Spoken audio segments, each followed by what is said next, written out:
They said it couldn't be done, but here we are. We're back with another episode of Connect This. We're missing someone. Either that or that time machine finally worked out for Doug. That great connection he has there in North Carolina is probably helping him out right now. He has a new filter. All right, we are going to be diving in, and hopefully Doug will be joining us at some point here. We do have Rye stepping in, but to get started, I'm Chris Mitchell with the Institute for Local Self-Reliance, and I'm in St. Paul, Minnesota. And we've got Travis Carter from USI Fiber. I just happened to be driving down Chicago Avenue and found another one of your offices. Well, good day, Mr. Mitchell. Do you have a new set of skis behind you, or what are we doing back there today? No, when I renovated my upstairs, those were like old boards from an old box, and it had that cool St. Paul on it. And I was just cleaning it up a little bit. We're going to mount it on the wall. Oh, cool. Look at you. What do they call it? Reclaimed. I love it. Yes. You're very earth-friendly, Mr. Mitchell. Thank you. Yeah, it took me, I don't know, 6-7 years, but I'm finally varnishing it and getting it out. Love it. Kim McKinley from UTOPIA Fiber. Welcome. Thank you. I feel like I'm on a podcast with a lot of people who are living in Minnesota. But I'm coming to you from Utah, and it's warmer here today, Travis. As you can tell, I'm not nearly as cold as I was on the last show we did. Nice. We've got Rye Marcatilio. Welcome. Who are you? What do you normally do?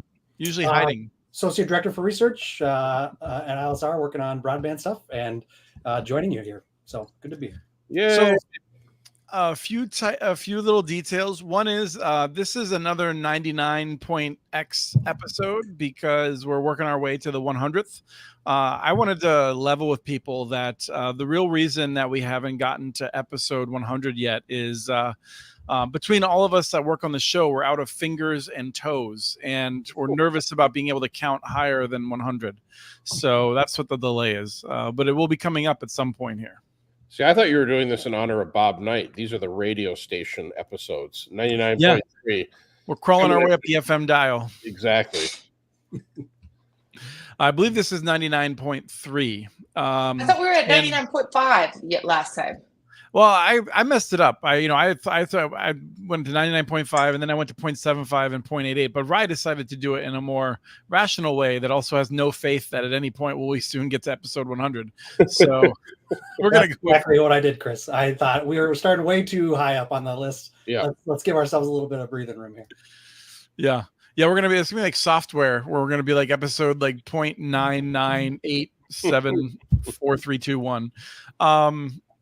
Rye's here because we just released a new map. Before we talk about that, though, Verizon's buying Frontier. Some people are saying Lumen should be next. I'm just going to run through the stories quick. We're not going to talk about that one yet.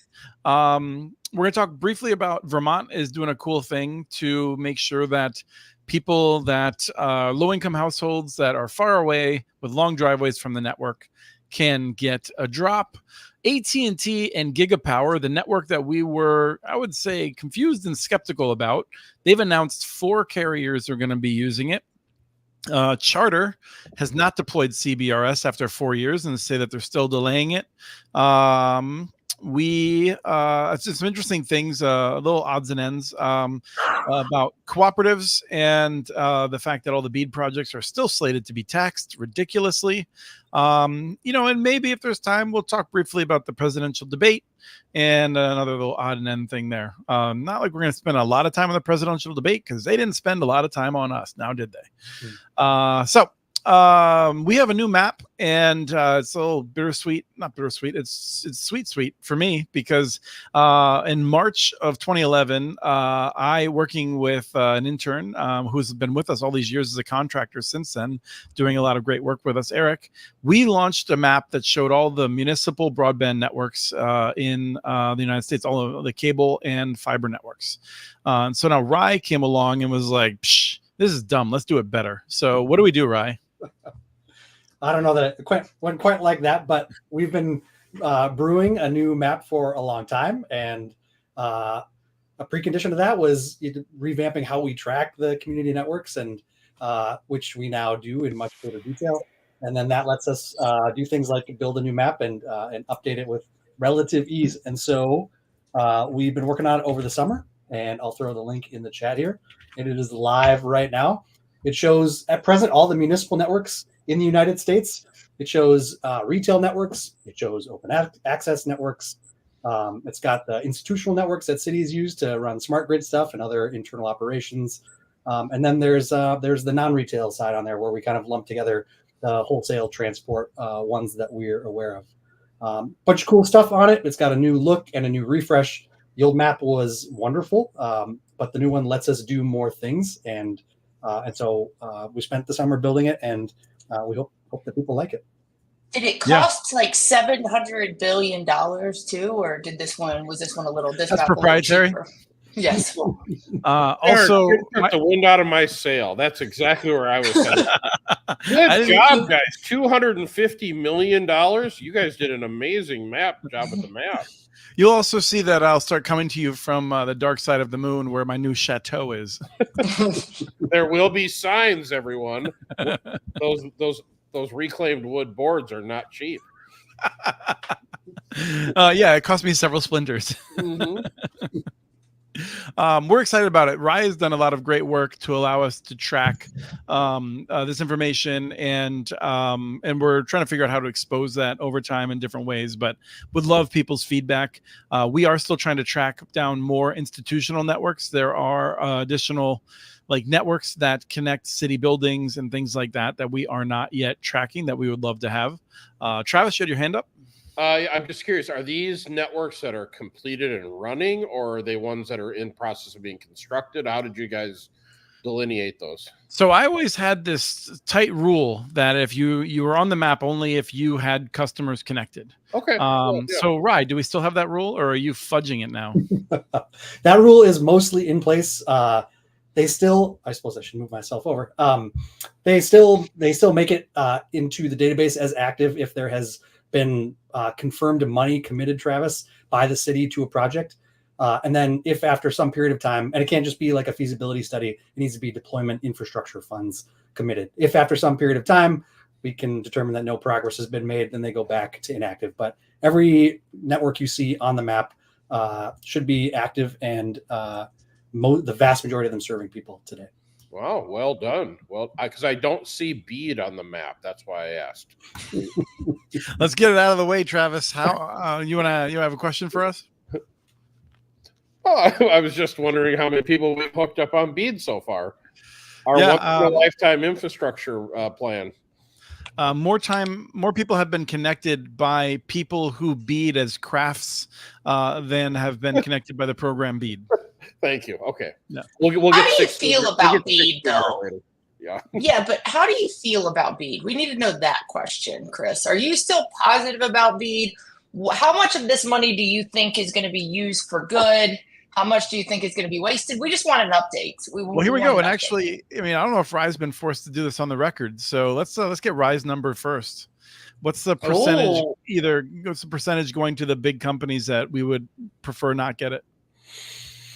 Oh man, I don't have my notes handy for what you guys said, so I can split the difference and look real smart. But more than we would like, probably less than what will happen in the end. So whether that's 75% or 80%, I think the extremely high cost threshold locations are going to predominantly go to the rural providers like the electric and telephone cooperatives, who we would consider to be good providers, and so that'll skew things a little bit, but there are not that many of those locations. So 70 to 80.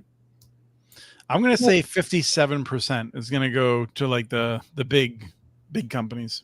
So I'm a little bit lower than Rye, I think. Well, I was impressed with Rye's answer, and to a little based on our political conversation of later, Rye for president. That's where I'm going. Yes. I don't think you want that, Travis. Nobody wants that.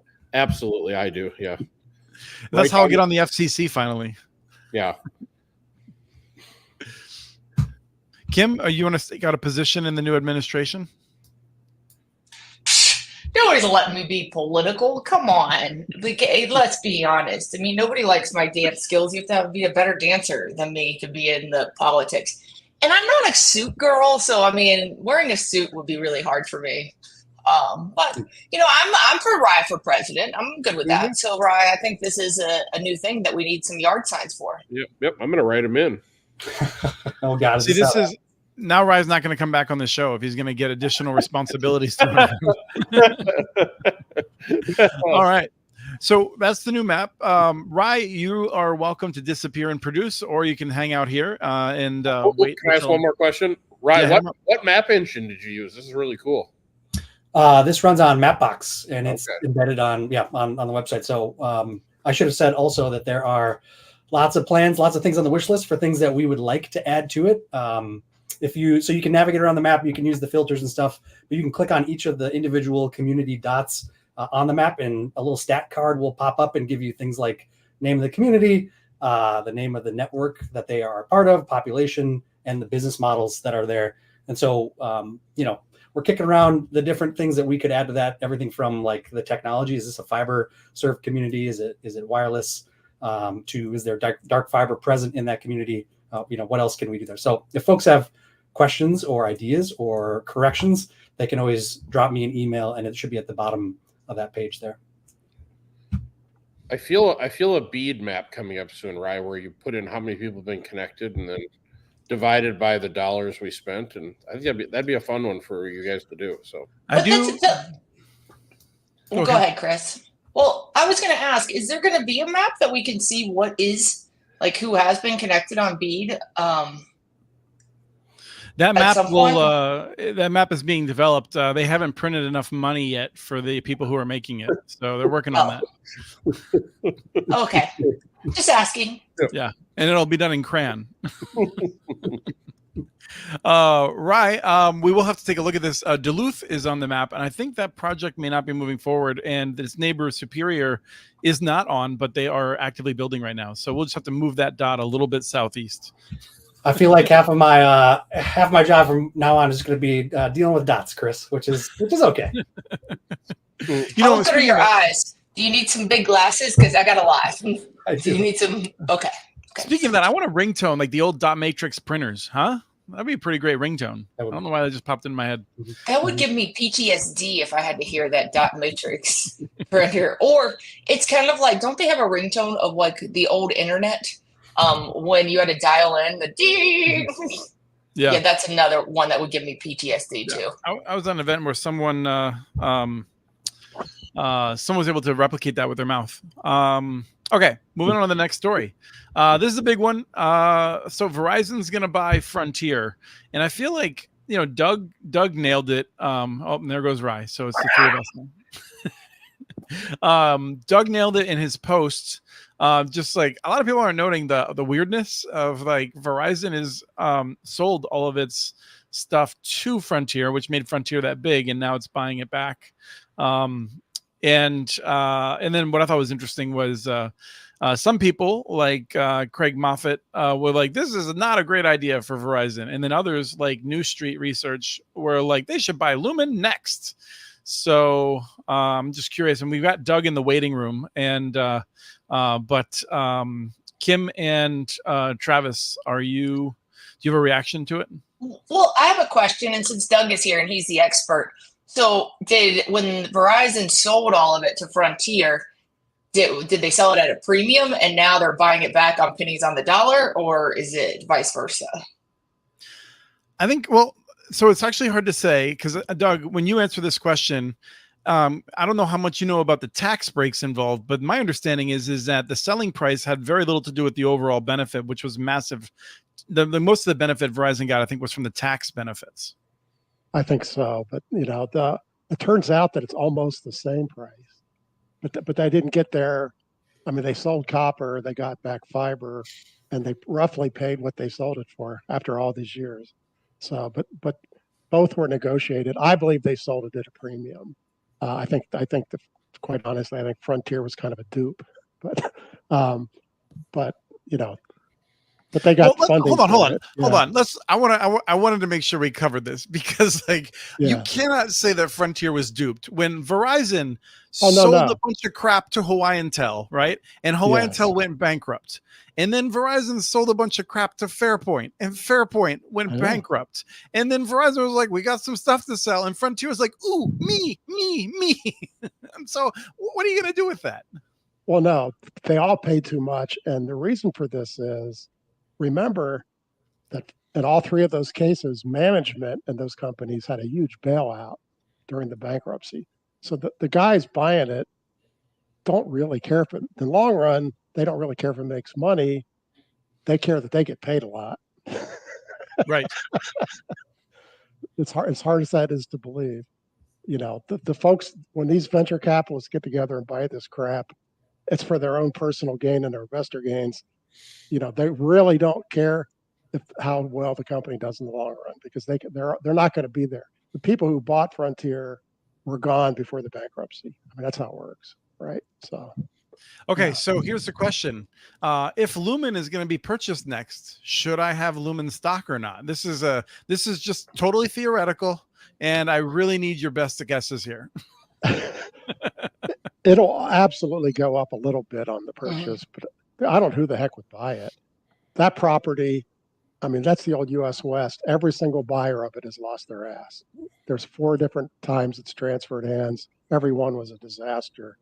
There may be no buyer for it. If Verizon bought it, they'd want to buy just the fiber properties and nobody would buy the copper. I mean, they still have a lot of copper and that's their problem. I mean, Frontier, you know, had 3 million fiber passings. That's what made them attractive to buy. Quest, you know, CenturyLink has got a crap load of copper still out there. So, Travis, how do you react to this? Well, I mean, I think your Lumen position is pretty strong. I mean, you're up 320% over the year. Right? So, technically, I'm out. I liquidated most of it and I put it into my garage. Oh, then somebody's going to buy it, probably pay double on your desk for it. Yeah.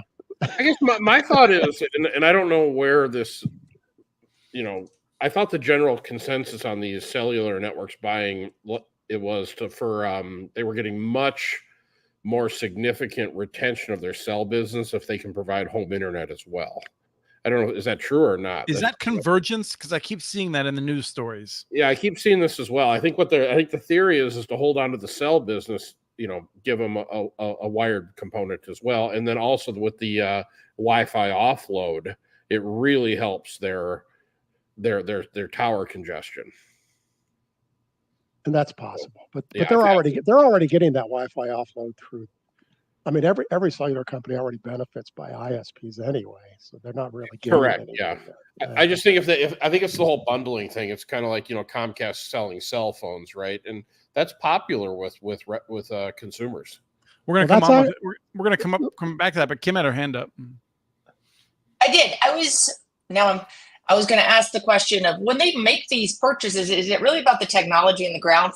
I believe in some cases it probably is, but is it more of a land grab that they have assets and they have workers in that area and then they can upgrade the network? I mean, is that their philosophy when they're trying to do it? Almost like putting a stake in the ground that this is my territory? That's what Verizon just did because they wanted the fiber passings.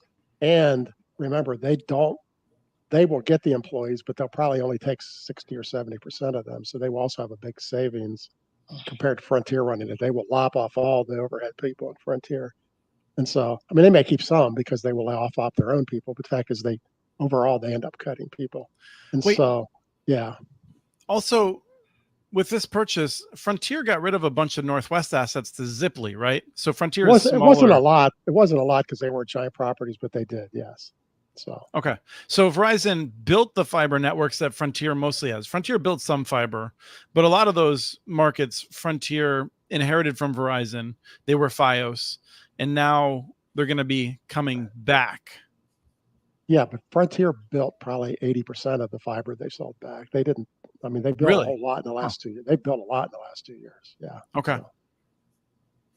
Because I was thinking about like Southern California and like I was at Texas some and stuff like that. Like a lot of those were already there. Yeah. And Chris, you think there might be a big like loss carry forward that they pick up too for taxes? I didn't read that. I was just wondering. Well, there was this, and I never understood it. I read it a couple times, but like the thing that they did when they sold it off, there was some sort of like massive benefit they got from selling these things off in a specific way, and it was described as a loophole previously, and it added up to like billions upon billions of dollars. So now I don't know about what the tax implications are moving forward, but you can bet that the tax code is being taken advantage of in some way. Well, you can't take advantage of it. The code is the code. Code is the code. There we go. There's no advantage of it if the law is the law. Right? But loopholes are loopholes. The fact is, there's loopholes for selling properties below. Is it a loophole or is it the way the law is? It's the way the law is, but the fact is, it really benefits these kind of sales. Now, let's be clear. I mean, sorry, Travis. Like, you're making a good point, but also it's not cut and dried, because what happens is like, this is what happened in, someone was just going over this what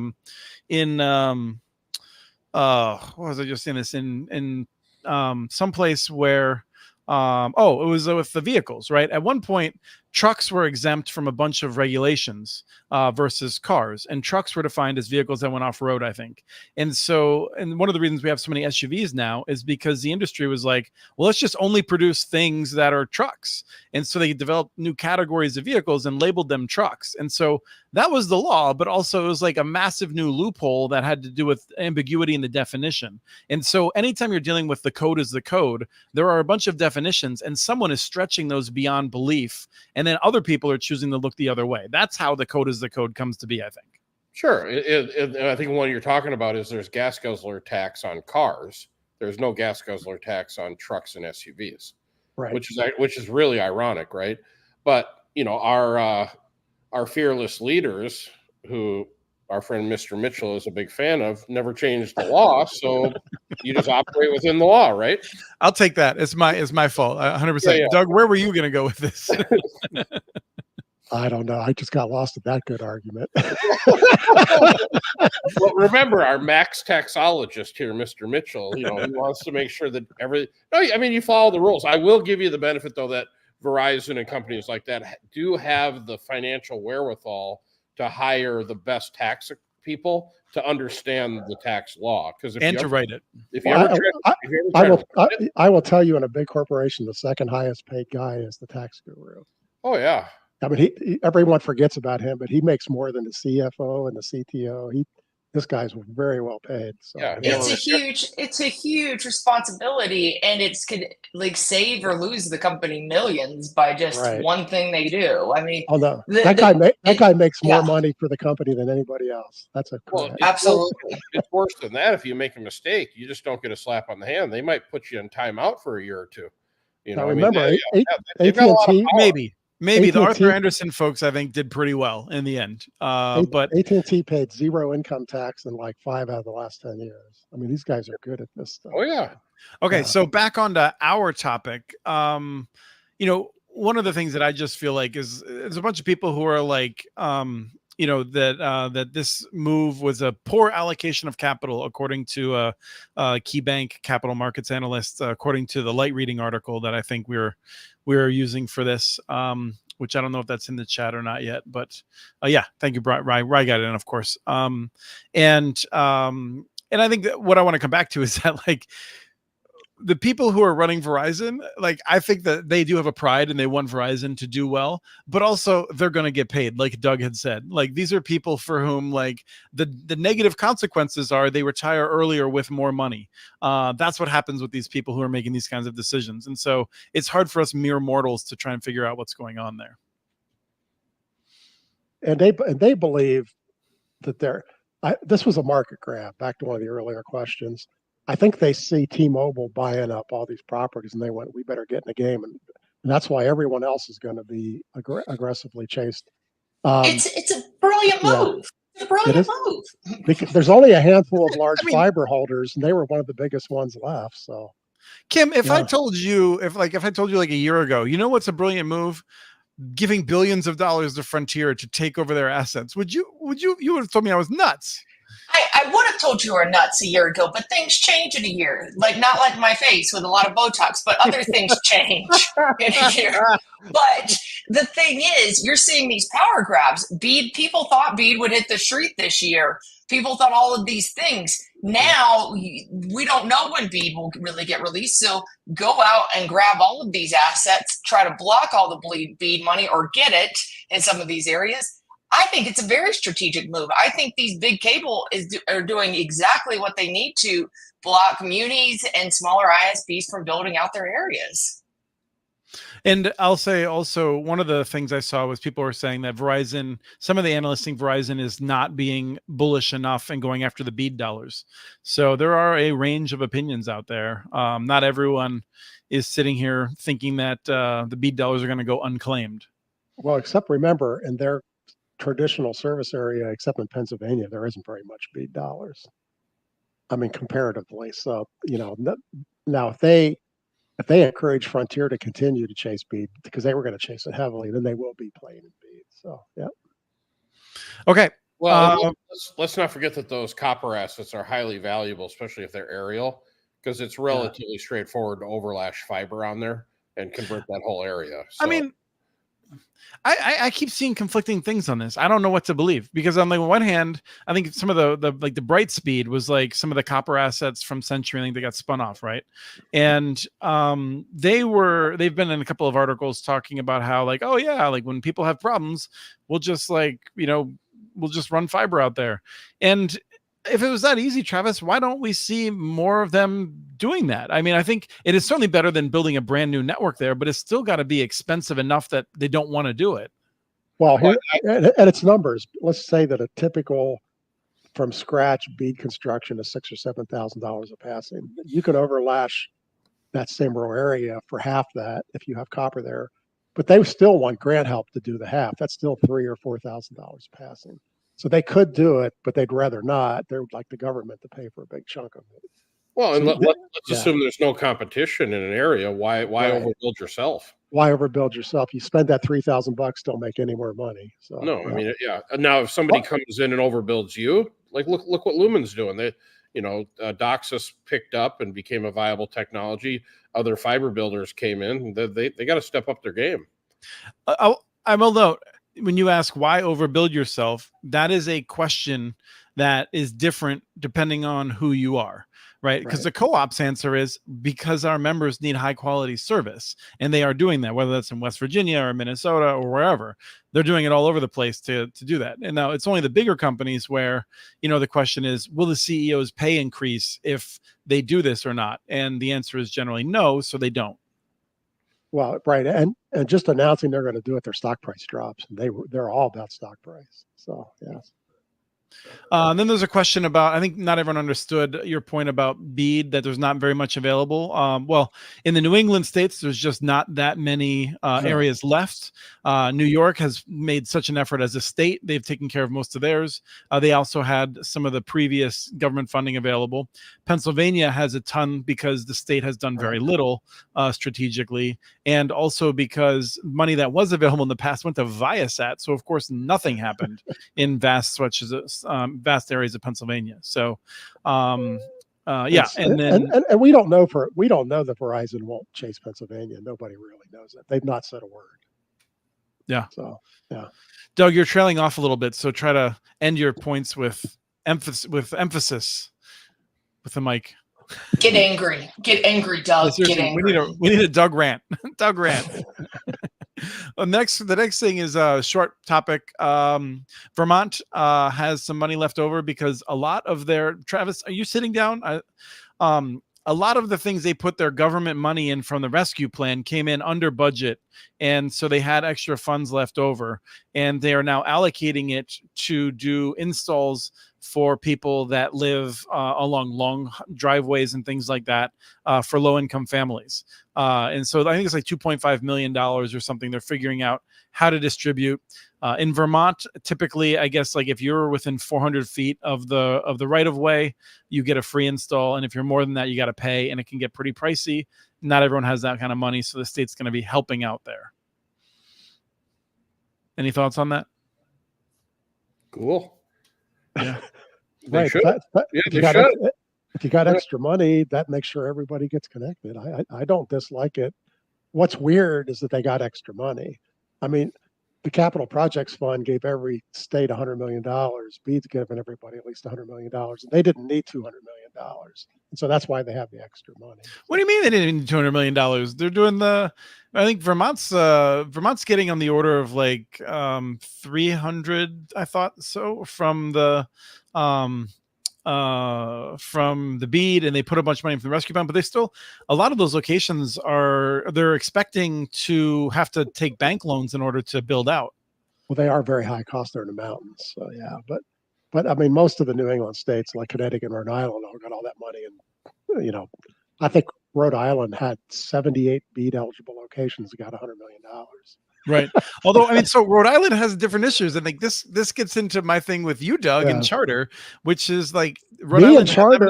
But like if you're on a Quidnick Island and it rains, freaking the electricity goes out, the broadband goes out, like everything stops working. It's not a panacea out there. That's not even the right word. It's not good out there. Let's just keep it easy. All right. Yeah, well, let's be clear. You're still on an island enjoying yourself. So I mean, you're not sitting here could be worse like you and me, Chris. So yeah. Well, this is an island big enough that you can forget you're on an island. Unless it's wintertime and the wind blows 60 miles an hour at 20 degrees nonstop. It's not all that fun. So yeah. And then similarly in Connecticut, there are a bunch of areas, especially Northwest Connecticut. I think there's a certain Bob Knight who's an expert in this, but some areas of Connecticut are better connected than others for sure. Yes. But here's the one I really wanted to get to, which is Gigapower. So we all said fake, not really happening. AT&T has 4 carriers now. I have a little bit of information on them. Jeff Baumgartner had a good article in Light Reading that helped. I thought I had more detail than I've seen elsewhere about some of this. But does this mean it's real? Is this really a open access fiber network that AT&T is running? Kim, what's going on here? I'll see it. I'll believe it when I actually see it at the end of the day. I think you can make a lot of announcements. I think like you see a lot of these guys say they're doing it. I'm kind of curious of how it's going to work, to be honest with you. I don't know. I would love to, and I haven't read all these articles, but I would love to know what are the terms for some of these ISPs jumping on, and what does that look like? Because I think that's where some of these open access gets very interesting, is more with the terms of the ISP. So I'm not saying it is not real. I'm just saying I'm still interested to see how it plays out, because there's a lot of those new players who are coming on these open access networks. And besides Ubiquity, I don't think anybody else has really done this before. So it's harder to be on an open access network than people really think. So we shall wait and see. And I thought Ubiquity was inviting AT&T to their networks, not the other way around. So I'm not entirely sure what these announcements are talking about. Because they have Gigapower and Mesa, right, Doug? And then they have their own network in Mesa as well. So I'm a little curious of that as well. I was thinking that earlier too. Yeah. So I mean, I read it twice, and I don't really. We don't really know the relationship between all these parties, but it could be some open access, so it's possible. So I do think there will be some, at least. I mean, not all of it is to the home. Like, I'll be curious. So Bolden Networks is one, and it looked to me like they have some niches, kind of like there's hundreds of these companies that are out there. This one often does military bases and things like that. And so they'll be using, that maybe to get around, and sort of a traditional, just sort of like wholesale, like dark fiber leases. I don't know, but like maybe it's more than that. The Prime Fiber in Florida, though, to me, it looked like that was someone that would likely be acting as an ISP, a residential ISP on AT&T Gigapower fiber. So, I don't know, like, but even more so than just the Gigapower, we are seeing now private companies that specialize in open access fiber networks and things like that. I think it's interesting. And Kim, how are you reacting to this? Like, this is the future that, like, I mean, I feel like for 15 years, we were like, every few years, we were like, oh, it's only a few years away. Well, it looks like it's only a few years away now. I think this might be a controversial opinion. And I said this when I was meeting up, when I saw Mr. Travis in Fort Lauderdale earlier this year, is I think there's a lot of people talking open access. I think it is going to be interesting if they actually deploy, because Utopia has been criticized pretty heavily over the last few years that we do open access wrong. And I always say, until you have over 70,000 subscribers, don't tell me how to do open access. And I still say that because I think a lot of them think it's easier said than done. And it will be really interesting because I get a lot of calls, and I can't disclose who, over like, well, open access. And then they say, we're really struggling. And I was like, yeah, because you didn't think of this, and this. Because they think that they can, a lot of these networks think they can build it and just like leave it to the open access guy or the ISP. That's not how this works. Utopia, for good or bad, did a lot of things wrong in the beginning, and we have learned a lot of lessons that have gotten to where we are today. And I don't know. I'm a little bit of a wait and see kind of girl today, but I hope open access succeeds. I actually think it won't. I think you're going to see the rise of open access, and I think you're going to see a lot of people fail and get scared away from this concept. Oh, and then picture what happens when one of these fail. Who the hell picks it? It's not like the 4 ISPs on the network are going to keep operating. The new guy's going to kick them all off probably. So, yeah.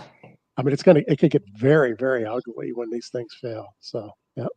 I've heard a lot of projects start as open access and end as a one provider network, because when you realize that the margins are very tight, even when you own the network, and then you put open access into it, it's the financials are very, very hard. I think there's another point in there though, Kim. You had a lot of good points, but one of them, I think are you larger than Travis now? Do you have more subs than Travis? I don't know. Travis, how many subs do you have? You might be a few thousand more than us. I don't know. Kim's coming on strong too. I mean, I think Travis, you haven't doubled in the last year, but I think Kim might have. Well, see, we haven't doubled. A guy like you is a subscriber to debt, so we'll have that conversation next. I can guarantee you Travis has got us beat on that front. I can guarantee you that one. Subscriber to capital, my friends. That's what I look at. So. All right. And then the last thing, I was curious about Ubiquiti. So it was interesting to me. I don't know, like Ubiquiti should be a sponsor here. They're active in North Carolina with Doug. They're coming to Minnesota with Travis and me. What is the deal with Ubiquiti? What are they building here in Minnesota, Travis? I don't know. I don't know who they are. So it said they're going to be building. So Ubiquiti is going to be doing some stuff on open access, but they're also apparently going to be doing exclusive greenfield areas for AT&T initially in Minnesota. So I'm kind of curious. I've not heard of any big open access here. They might be. Remember, if they're also doing greenfields, that's a wholly different business. So yeah. No, okay. I mean, I think it's an interesting deal. I don't know if it's as open access maybe as you're envisioning, Chris. I think what they're going to do is some of these companies are going to go heavy after MDUs and bulk deals. I think a couple of the other companies will go after municipal projects, and they'll pick off fiber connections where they need them. I'm not sure that any of these companies are interested in going up and down every street and providing residential service. Okay. I've been learning a bit about the bulk deals, and I think we're going to focus on that in an upcoming show. But it really is kind of fascinating, the dynamics. And I feel like, Colorado seems to be a really interesting place around this right now. So anyway, I do want to come back to bulk deals. And when Kim and I were in Florida at that show, bulk was all the rage. So I'm guessing a lot of these open access networks are going to sell basically transport or dark fiber to bulk arrangements. Right. And that qualifies as open access. So, yeah. Yep. So I'm not sure that Johnny, Susie homeowner are going to have 7 choices like they do in Utopia's network. They'll probably get served by, AT&T or whoever the owner is. You just insulted Kim. How many choices do they have, Kim? 18. Thank you. Yeah. Sorry, 18 choices. Yeah. 18 for residents. Yeah, I think that's a solid point. Like, what is open access? And I think a lot of these things, like think dark fiber is open access. And I think you have to qualify what kind of open access you're really talking about. Like, I don't know with this Gigapower deal? Does every ISP do the drop? Where's the demarcation point on Gigapower, and what does this look like? And I think those are always the questions I ask when somebody says they're doing open access, because for Utopia, our demarc is at the ONT. We actually own the ONT inside the house. So if somebody wants to switch providers, it's very simple, instead of having to get a whole new drop put in from another provider because the provider owns that drop. So there's a lot of particulars when you look at open access and why it can or can't be successful. Because I agree with you, Travis, building into every neighborhood for open access, unless you're government, because I still don't even understand why private companies are getting into open access, to be honest with you, besides the hype of it. Well, also the sales opportunity. If you've got, 18 different companies, you're going to get, more people on your network than potentially if you have one. And, especially in the government and the education industry and, the corporations and the bulk, those sales cycles are really long and complicated. Just knocking on someone's door and selling them cheap internet, that's pretty easy.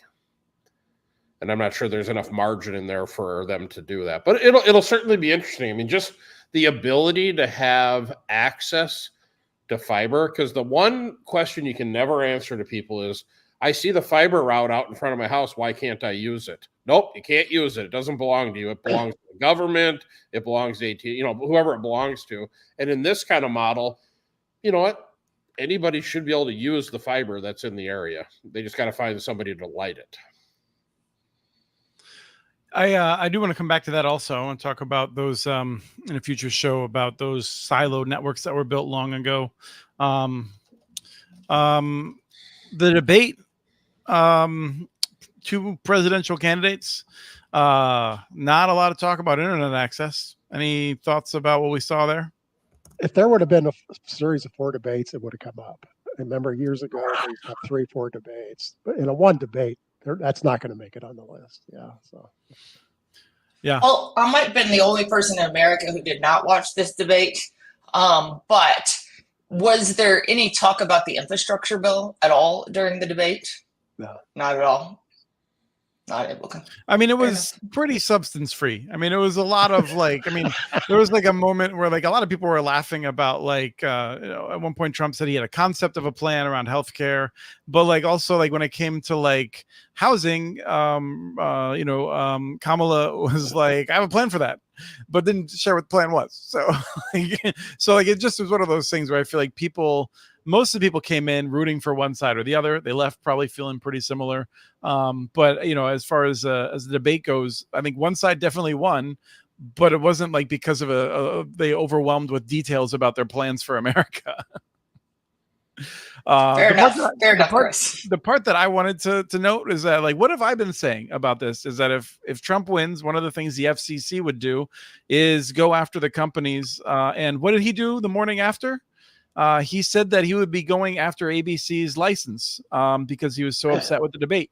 And so I'm just gonna say there, I'm not the only one, but I have long believed that at the next Trump FCC, top priority will be punishing those who disagreed with Trump, and we're starting to see that, I think. Okay, I'm a little confused. I thought from what I've seen from clips that Trump said this was his best debate ever. It was just and now he's trying to sue ABC. Okay, I don't. No, he did say that, but he also said it was unfair. Okay, fair enough.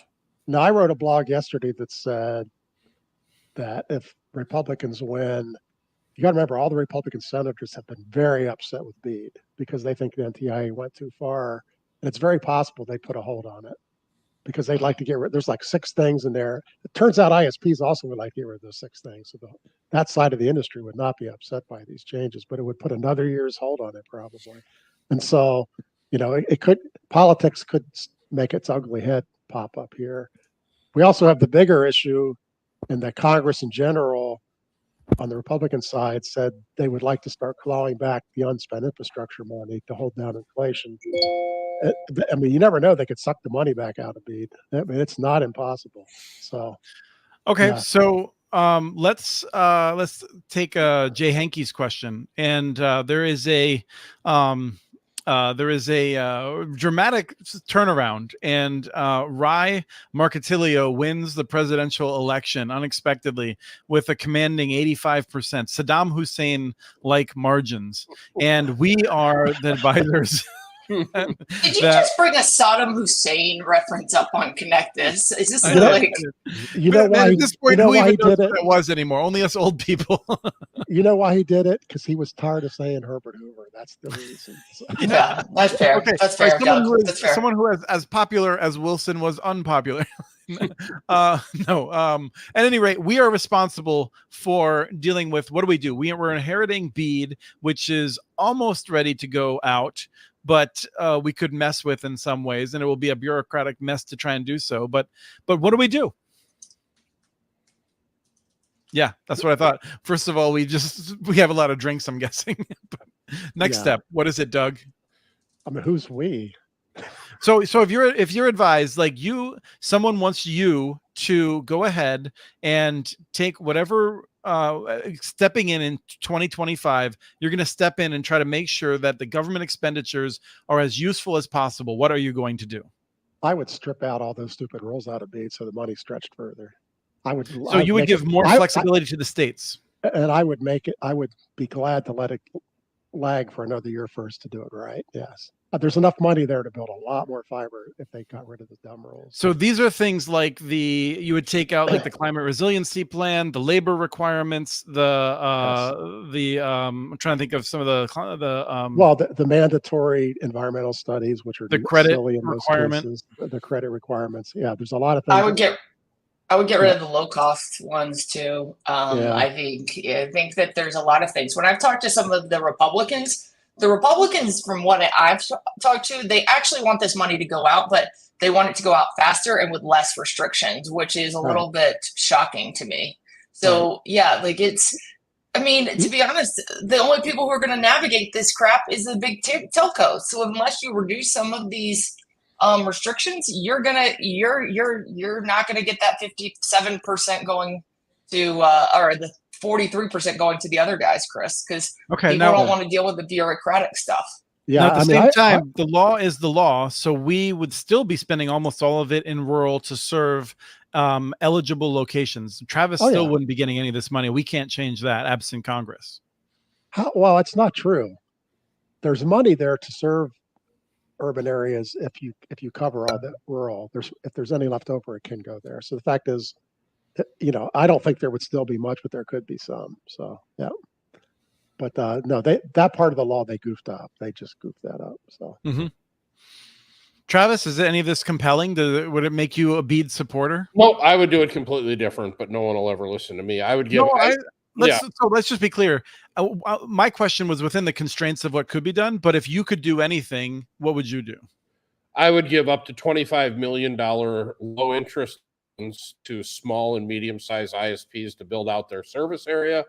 I would, if they got a 33% market share and maintained at least a 4.0 Google star or some other kind of net promoter score for 5 years, that loan would be forgiven. And then that would give them enough fuel and enough, in the engine to keep building out their areas. They would know better what their area needs than what we're going to know or what a map's going to tell you. So Travis, what would you do about someone who came to seek that money and only a third of the locations were unserved and the rest had like a cable company or someone that was already there? Well, I guess that's where the problem is because you can't overbuild somebody else. But you could. It would be your decision. I'm telling you, my ideal situation would be to allow these small operators, because there's a lot of highly skilled operators out there that are just capital starved, and they'll never get much beyond where they're at. They all dream for the next wireless technology because that's what's in their budget. Do you think that would lead to new competition ultimately? Because I do think that you'd probably be focused on unserved areas everywhere. Yeah, you would everywhere. Okay, but that's the question then. You're someone who pays a fair amount of taxes. You don't have AT&T's lawyers yet, but you're willing to see some of the money you're paying to the government be used to go to a company that's going to build a better service, ideally in an area that already has some level of service. Well, you're going to be surprised by this, but we don't pay any tax. because of the depreciation, and Right. and so this isn't you pay tax through your payroll and labor tax. Mhm. That's how you collect tax from small businesses. Very few companies are actually paying tax. This is Okay. Well, this is ignore my pushing you on that. But you think that would be a good use of government money? I think it'd be a much better use than just pouring it into large corporations where it disappears. I think the local communities would get a better product at the end of the exercise. And again, Yeah. I'm saying it's just a loan. Let's not give it to them. Let's give it to them after they performed. Doug. Now, that's what you asked him a different question. You asked me if you said if I could start all over and not Sure. I would have followed what happened with electrification, and I would have gone to the rural areas and I would fund co-ops with 1% loans, which also could be forgiven for good performance. And that way people would be taking care of themselves, and it works. Yeah. We saw it work. It's worked great. So yeah, I mean, Vermont's doing it. That's exactly what I would have done also. Yeah. Kim? You give Roger a big raise? Well, that's first of all, I would absolutely. I kind of agree. I agree with Travis. I think it should go locally, and I think it should be loans. But the problem is that happens for a lot of these local guys is they don't have the lobbyists, they don't have the connections to get there, to get the money. So I was like just thinking, how do you navigate through that? I don't know how, but I agree. I think you should use this money to help people start up or continue out their build out for those small areas, those ILECs out there. But the problem is, and I'll go to this, is that some of the ILECs just screw over people too. So Yeah. it's a hard thing of, yes, I would like it to go locally. But I mean, I was at a conference recently and I heard some ILECs say, well, we don't have an uptick in gig customers. And I thought to myself, why don't you have an uptick in gig customers? But when you look at their price points, they're outrageous. No, So they're charging $200 for a gig. Of course, no one's buying it, right? That's the problem. Like, so you have the affordability of you want to give it to the local guys, but then the local guys just want to take the money and build their empire off of this. So it's, how do you really make this happen? I don't know, but I would like it to see it go locally and not to the big guys if possible. But that's my personal opinion, but I don't know how to get there. So I'm kind of like Trump. I have an idea. I have some concepts, but I don't have a plan. I do want to respond to Takey McTaker in the chat. I'm not doubting that Kamala has a housing plan. I think that there are a variety of plans on that side. I'm not saying they're both equal. However, I do think that this was a debate that was very light on how anything would actually get done. It was much more about other things, which are also important. But for someone who's interested in policy, it was a little bit light on that. There's a question about how the Supreme Court Chevron decision would affect telecom. We had talked about that a little bit in the past. I don't want to dive into it right now. But I think our agreement was that it was somewhat muddled, in part because the Federal Communications Commission so often acts contrary to basic logic and law, that history of the FCC is one of actually the courts correcting it from not upholding the law. So I don't know that it would necessarily be as important for the FCC as it will be for the EPA and other agencies. Anything on either one of those things before we move on to one of our last topics? We're going to lose Travis in 5 minutes, so I want to make sure that we get onto those. Well, for those of you that didn't see on the WISPA group today, Matt Larson put out an interesting results test Tirana. from the Tirana on that sweet Trump 6 gigahertz spectrum that was given to us during the last administration. So we'll just leave it at that. Well, what did he get? What kind of speed? 900 by 128, I think. Yeah. Which was very respectable. Would not have been possible without that 6 gigahertz spectrum. Did you know that, Chris? I'm a huge fan of unlicensed and spectrum sharing and things like that. Which brings me to our next topic, which was that Charter 4 years ago bid successfully on a bunch of CBRS spectrum and has not used it. And there's a part of me that wants to be like, oh, from. But isn't this probably like a good thing? Doesn't that mean that other people can use CBRS there more effectively because Charter's not taking advantage of the priority access? And I think they'll use it. Remember, they have their own cellular business, and I think they're going to selectively eventually use that where it saves them money. I don't think they figured out how to do that yet. So I think they didn't buy it to do wireless broadband. They bought it Right. to enhance their cellular business. Well, and they have a partnership with Verizon, and so I think that Right. partnership is taking up most of that slack. Right. But most of those licenses have not been activated yet. But I think they will be because they lose them eventually if they don't activate them. So, All right, Travis raised his hand. they also might have bought those so no one else could have them. You know, that companies of their size do that kind of thing. So, And that's what we want to avoid. Travis?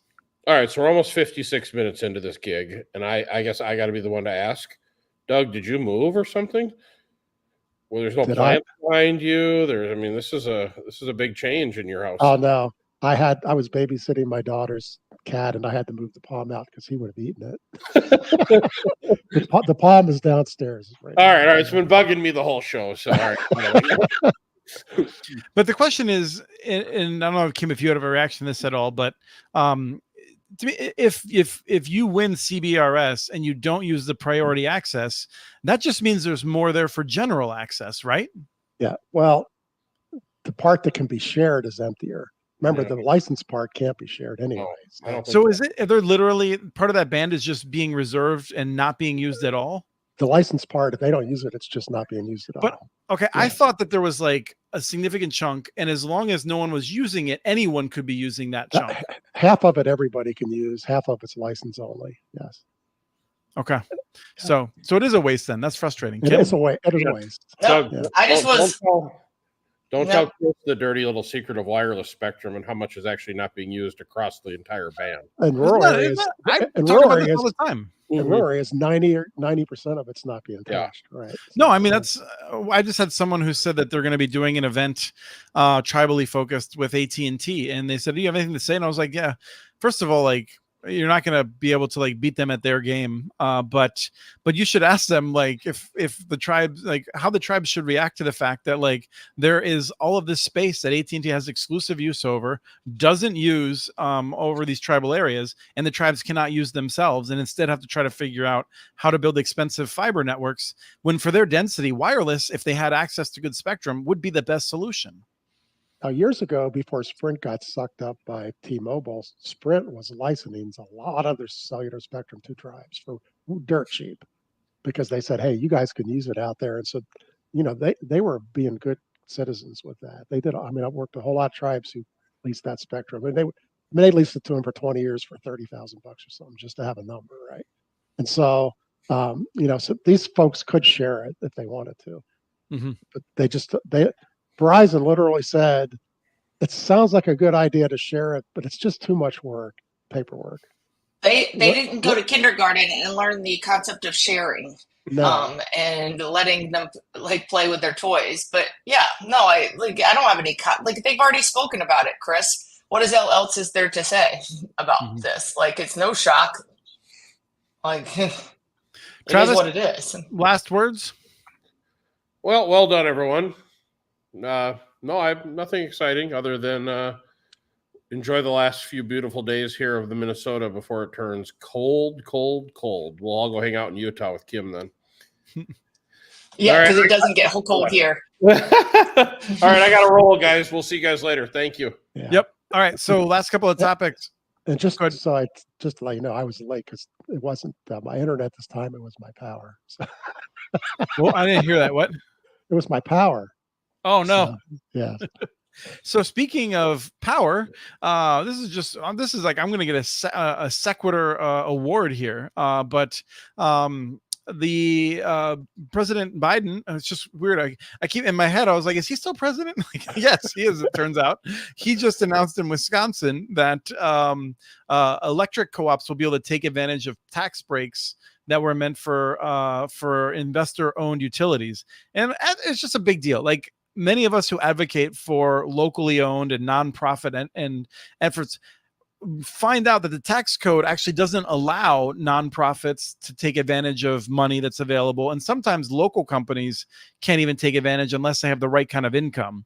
And so it's pretty awesome that co-ops are going to be able to take advantage of this. And I feel like it's something I wanted to highlight because we should make sure that tax spending programs should be eligible for a variety of entities. Yeah, and it all comes back to it's part of the actual co-op law. It excused them from all sorts of regulation and taxes, but in doing so, it also excludes them from all this other good stuff too. That they're simply excluded from all sorts of, and so they have to come back topic by topic and go, except for this thing, we do want them to be included. I mean, if Congress could do that, they never remember to do it. So, right. The co-ops do get a lot of other breaks by not, most co-ops are not subject to all sorts of regulations other people's are. So they do get some breaks. But yeah, it's silly not to let electric co-op, get money to put solar on a house. I mean, it's just silly. So, yeah. So, Kim, I don't know if this is something that comes up through FBA frequently, but I had to check in because I haven't seen much on it, but the BEAD awards will still be taxed. There is still no fix for that, and apparently not one right on the horizon either. It's insane. Yeah. First of all, I just need to comment that there was a pity that just was walking past my house with a pumpkin costume on. And it's 80 degrees outside. Apparently that dog was very cold for this time of year. Shook me. I can't speak of what FBA's position is on the taxable thing. I wish I actually knew what their position is, but I mean, I think everybody wishes that this wasn't taxable. I mean, come on, like why are we giving government money and then taxing people on it? Like that doesn't make any sense at all. It's not taxable for munis who take the money because they're not taxable. So yeah. Right. Yeah, no, so I mean, it is an advantage for munis and for some co-ops, but the co-ops that have partnerships get hit, I think. Go ahead, Kim. Yeah, but like, let's just be honest. How many munis are going to go after it? Second of all, then like if you're giving money for the benefit of building out America, then let's just stop and like make it tax-free money to make it sure it's spent in the right way, at least in my opinion. Mm-hmm. I don't think that munis should get something that the private sector shouldn't get on grants for the end goal, which is connecting rural America. Well, I do think that, but even so, I recognize that it might be unfair. They've done it for other grant programs, but we have a do-nothing Congress who can't agree on anything.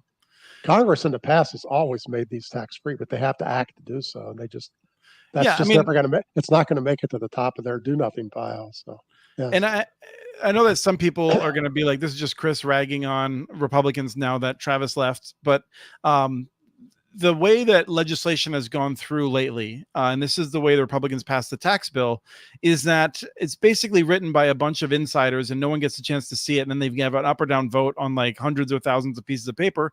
And so like no one even knew that this was happening, I'm guessing. And yet that's what happened in 2017 or 2018. And this is why Congress should actually have a deliberative process with committees and things where people can become experts in things. And it seems like we are so far away from that. But, at this point, we should expect more of these kinds of weird things.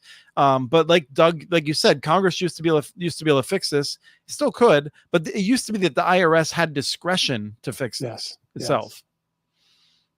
All right. The last thing but I have a question. Why would they why would they make it taxable? What is the benefit for the government? I mean, besides them getting money to make it taxable? The reason that they haven't fixed it, I think. Go ahead, Doug, and then I'll go. In general, grants are taxable because the vast majority of grants go to people. Vast majority of grants are research grants for scientists, and it just goes to pay their salary. And so they don't want them to have tax-free salary. Although if a grant goes to an educational institution, then presumably it's not taxed. No, but from there, no, it is. But then it's paid to the researcher, and the researcher's a human being, and he pays taxes on it. He gets a 1040 like everybody else.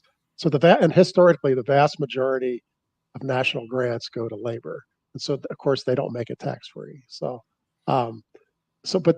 that's the basic rule. And then but when they do infrastructure, they should make it the same, and they don't. So, yeah.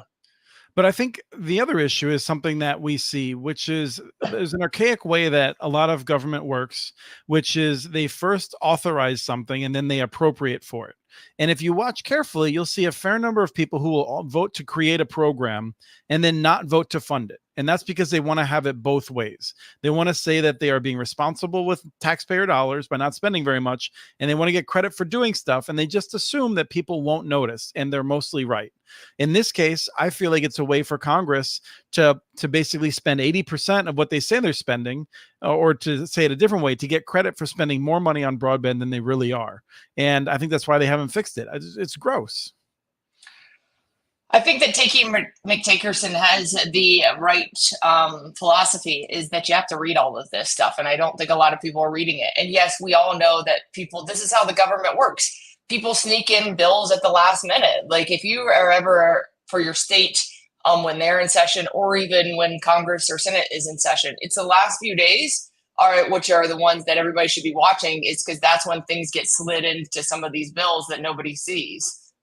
But that's just the way it works. Is it right? No, but you have to play the game that's being played. Yeah, and I think there's a difference when there's an ability to do trades and things like that at the committee level, when people have a sense of what's going on, and that's sort of like I've been in this game long enough that I can appreciate that I'm never gonna be like, here's an idea and we should pass it and it will just go into the way I envision it. There's always going to be trade-offs and stuff like that. That's how the game is played. But right now, I feel like you have to be like a Fortune 100 company or to be deeply connected to be in that, because it's being written by House leadership or Senate leadership, and it's not being written by the people who actually are more responsive to their constituents, which is to say the randos that are on the subcommittee or the committee. Anyway, no one came here for a government lesson. Though I do appreciate all the people watching right now and how many of them watch the bills. Like, yeah, Ruben, and we have our Ruben mug still, and others, because I should do it more and I don't, but it is really important for us to understand what's in some of those bills. Ruben makes a great point. I mean, in 10 years, this could be totally different because of the ability of ChatGPT to summarize things. I haven't integrated any AI into my life really, but Michelle, my wife, was just telling me about this person writes her these long emails and she's like, I don't have time to read them. It's ridiculous. And I was like, have ChatGPT summarize them. You don't have to tell her, but it's for this nonprofit thing. And I was just throw in a ChatGPT, get a summary, you're set. There's a whole new world that's being developed right now that will deal with with information asymmetry. And then we'll have a different information asymmetry, but it's about to change, I think. Well, the trouble with that is people can summarize all my blogs down to 3 words. And some will. Broadband is good. But first of all, I need to understand how long are these emails that your wife is getting that she needs to use ChatGPT. Not only are they long, but my understanding is, do you ever have this situation where as you're writing an email, you change your mind and you just let them know that you're changing your mind rather than going back and revising the email? Because I've done that to a few people. This person apparently has turned that into an art form. So you kind of got to follow it. Anyway, last thing I wanted to note, John Chambers had a note of something that I thought was really interesting in one of his pieces. He had noted that the FCC, when it shut down ACP, discontinued the national verifier, which was helpful for those who were running programs. And if they had continued it, a lot of ISPs would still be able to do their own program and easily figure out if families were eligible. And to me, it just seems like yet another thing in which I'm just disappointed in this Federal Communications Commission. And they could have not done that. But remember, they have another verifier. The ACP one was very specific because it's 200% of poverty. But remember, we also have the Lifeline verifier, which is all the same rules, except that it's 115% or something like that of the poverty level. So that one is still there. But if you're not in the Lifeline program, you don't get access to it. They should make it available. That's a really good point. So it's already there. It's already being paid for. It's why not charge a small fee, $10 a month to use the database? Yeah. Because then you could run your own thing. Yes. Otherwise, when people have their own discount programs, how the heck do you know if people qualify? It's really difficult. Yeah. Especially if you're a smaller outfit, then you just are in a situation of it was just very difficult. Well, basically, if they ask for it, you kind of give it to them because you don't really want to find out about their social situation. I also saw a headline that the big companies had stopped lobbying for an ACP replacement, which I think is just the reality that it's not happening anytime soon, and they have to focus on other things. And I think But I think they were just being realistic, myself. But yeah, I think that it's fair, and I think it's funny that I'm still seeing some of these grant programs that are like USF or ECP and low cost, and I'm like, what's happening with USF? We have no idea. So why are you making it dependent on USF? And ACP is gone. So it looks like there's a disconnect from some of these grants versus the low income products, because a lot of these areas, unless you have that ACP $30, they're still not going to pencil for the providers to get there to make it happen. So it is interesting. I think there is very much a disconnect of what is happening with those. But I think nobody's talking about ACP anymore. I haven't heard that in, at least a month. People are talking about USF reform. I'm hearing a lot about that more than I did. But yeah, but I even don't so, think it's on anybody's radar. I don't think there's been enough of a motivation on USF to think that if Harris wins, that her FCC would actually move on it. I think this FCC is so reluctant to do anything that isn't an obvious 100% success, that they're not going to do it. And my sense is that if we wanted to have the next, a Harris administration, I don't even know what one would do to get USF in a Trump administration, but for a Harris administration, I feel like there'd have to be a lot of pressure, and I'm not seeing that to date. No.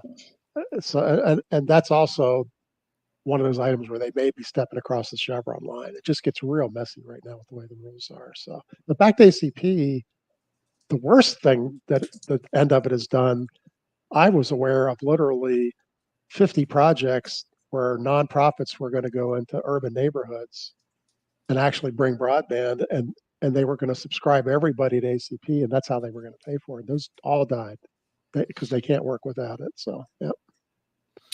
Yeah. And so what happens then is that the costs of those people not having internet access will cost the federal government so much more than $30 per household. It'll just be, multiples of that. And so it's really short-sighted. Yeah, because the benefit is people make more money and pay more taxes and everything gets better. And that we're losing a big opportunity. Costs. So Juan, you need to go back and watch it. We already talked about how I think that was a good deal for Verizon to buy Frontier. Yeah. So top of the show, we talked about it a bit. But if you want to send us an email with what we missed, we can bring it up next time. So I think that's it. We have a couple of things on the horizon. One is I really want to dig in a little bit deeper on MTE environments. I keep saying MDU, but I think MTE is the cool new way of saying that, multi-tenant environments. We have a new acronym in broadband. Like we needed MDU. What's the difference between MTE and MDU? Nothing. MTU marketing people. Is technically an abbreviation, not an acronym, just for the record. I really wish Travis was here for that. Someone tell him, please. Kim, what happens one week if he's too smug to us and none of the three of us show up? Oh, we should do that. We should do 15 minutes late and just see Chris having a panic attack on air by himself. He's going to call every one of his staff in just to see how many of them can show up. No, please don't get coordinated. I need on the 100th show. We should do that on the 100th show. I'm just celebrating by myself. Like someone already went through that. I kind of recall the balloons. Yeah. Yep, I had to take those guys home too, and then they got caught by my ceiling fan, so they did not last very long. We have a 10 anniversary or a 00 anniversary.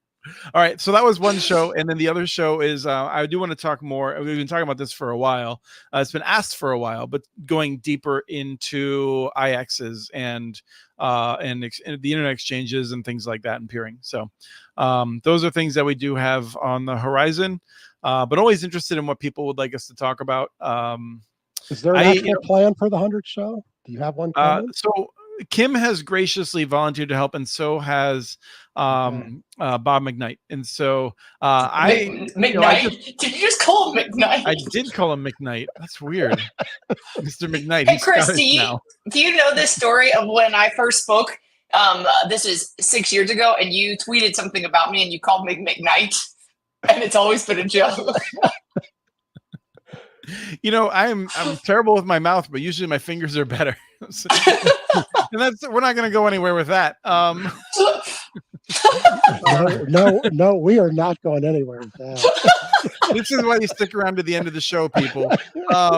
So anyway, Bobby McKnight, who has a wonderful accent from the British Isles, will be helping. I came to the grip that I'm bad at this and I don't have the time to put into it. So I need help from professionals. And so we are good. We have the concept of a plan for 100th show. So with that, I think we will wrap it. I really appreciate you guys coming. Appreciate Travis coming before he skipped out. And looking forward to about 2 weeks from now when we'll have another episode. But until then, this has been Connect This.